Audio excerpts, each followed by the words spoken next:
insyaallah minal aulia di Tuban sana sudah meninggal. Namanya Habib Alwi Baagil di Tuban. Meninggalnya karena dipukuli orang itu ya. Ya, dipukuli orang.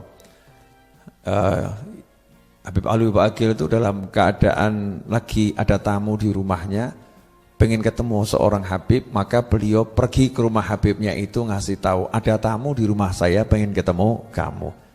Dalam perjalanan itu ada orang gak dikenal, ya orang gak dikenal dan orang yang gak jelas gitu ya. Pokoknya lihat orang langsung dipukuli gitu.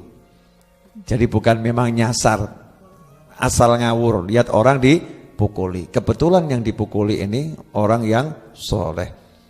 Akhirnya beliau gak melawan dan terkapar.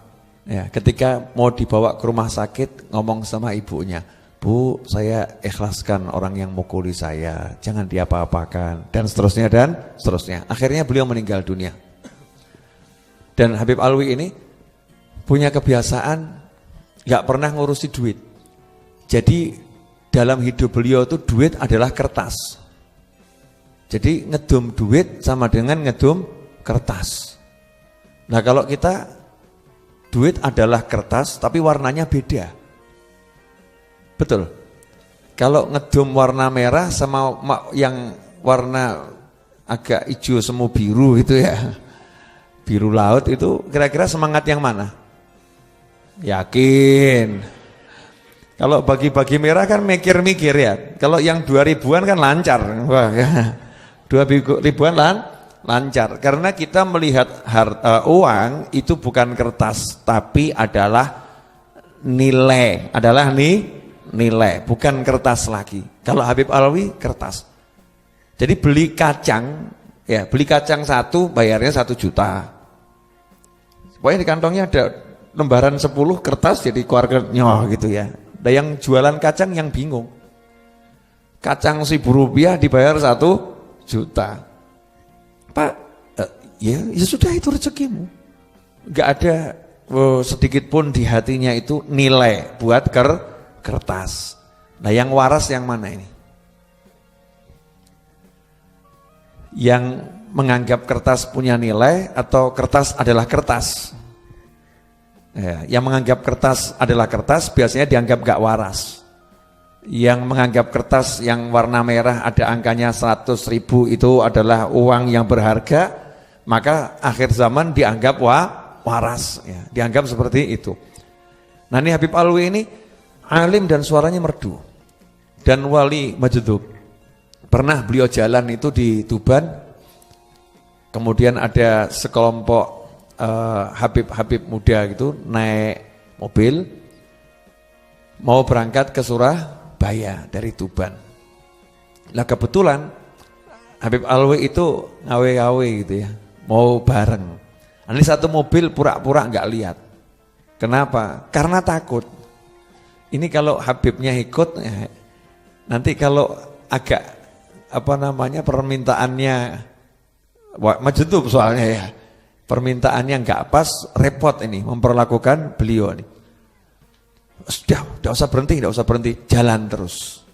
Ya, subhanallah, begitu mobil sampai di Surabaya, itu Habib Alwinya sudah di situ. Dari situ. Dan ini banyak. Peristiwanya banyak. Saya sendiri ngalami macam-macam. Lah di antara apa yang pernah beliau ujikan ke saya, ketika ada haul Habib Ali Habsyi di Solo, datang. Kebetulan tidur di rumah paman saya. Biasanya di situ, di rumah paman saya.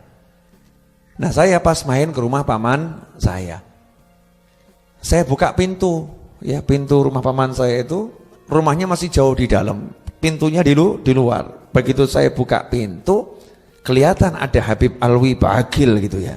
Saya langsung mau nutup lagi, ya daripada saya masuk ketemu Habibnya nanti saya dikerjain, ya lebih baik saya tak melarikan diri. Karena Habibnya kalau ketemu saya bawaannya mau ngerjain. Nah. Subhanallah, Habibnya lihat langsung teriak, "Wol!" Ya, Kena deh. Ya Beb, ya, masuk saya. Waktu itu saya baru menikah. Ya tahun 2001 ya. Itu baru menikah. 2002 itu hall 2002. Saya menikah di hall ya. Dan tahun berikutnya hall ketemu Habib Alwi ini 2002. Nah, duduk sama saya. Terus lihat jam tangan yang saya pakai. Saya kan nggak pernah pakai jam tangan atau cincin-cincin, memang nggak suka. Tapi hari itu saya pakai jam tangan karena ini hadiah kado pernikahan dari seseorang yang sudah saya anggap seperti adik saya sendiri, sama keluarga saya dianggap adik gitu. Dan bukan orang mampu, nabung gitu terus dibelikan jam. Untuk menghargai saya pakai ya. Saya pakai. Habib Alwi ngelirik jam saya. Ini ujiannya wali ya. Wali nguji. Makanya mudah-mudahan kamu nggak kena ujian model begini-begini. Ujiannya yang gampang-gampang saja ya. Kalau perlu nggak pakai ujian. Ya lulus gitu aja ya. Subhanallah. Full. Itu jam buat saya ya. Ini kalau nggak kamu kasihkan pendek umur kamu. Urusannya umur ya. Saya copot. Silahkan Bib. Pakai. Terus ngajak berdiri. Ayo sini Vol. Coba lihat di cermin. Saya pakai jam ini pantas enggak?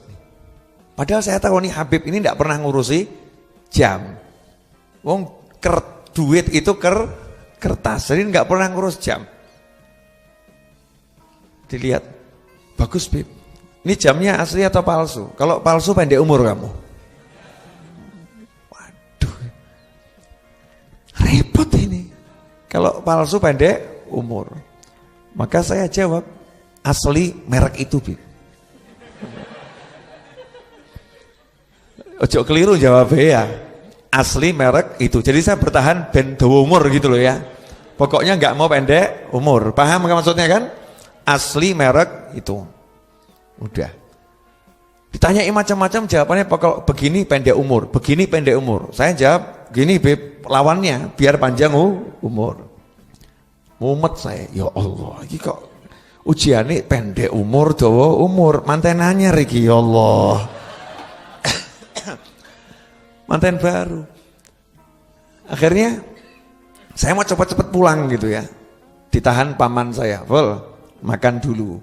Dan Habib Alwinya juga nahan, iya makan dulu, jangan pulang dulu, makan dulu. Pulang pendek umur kamu. Wah, tuh.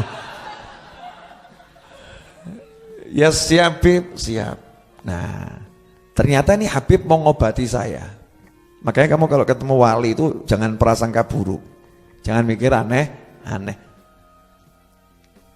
Itu obat buat saya yang kalau cari keliling kemanapun belum tentu dapat.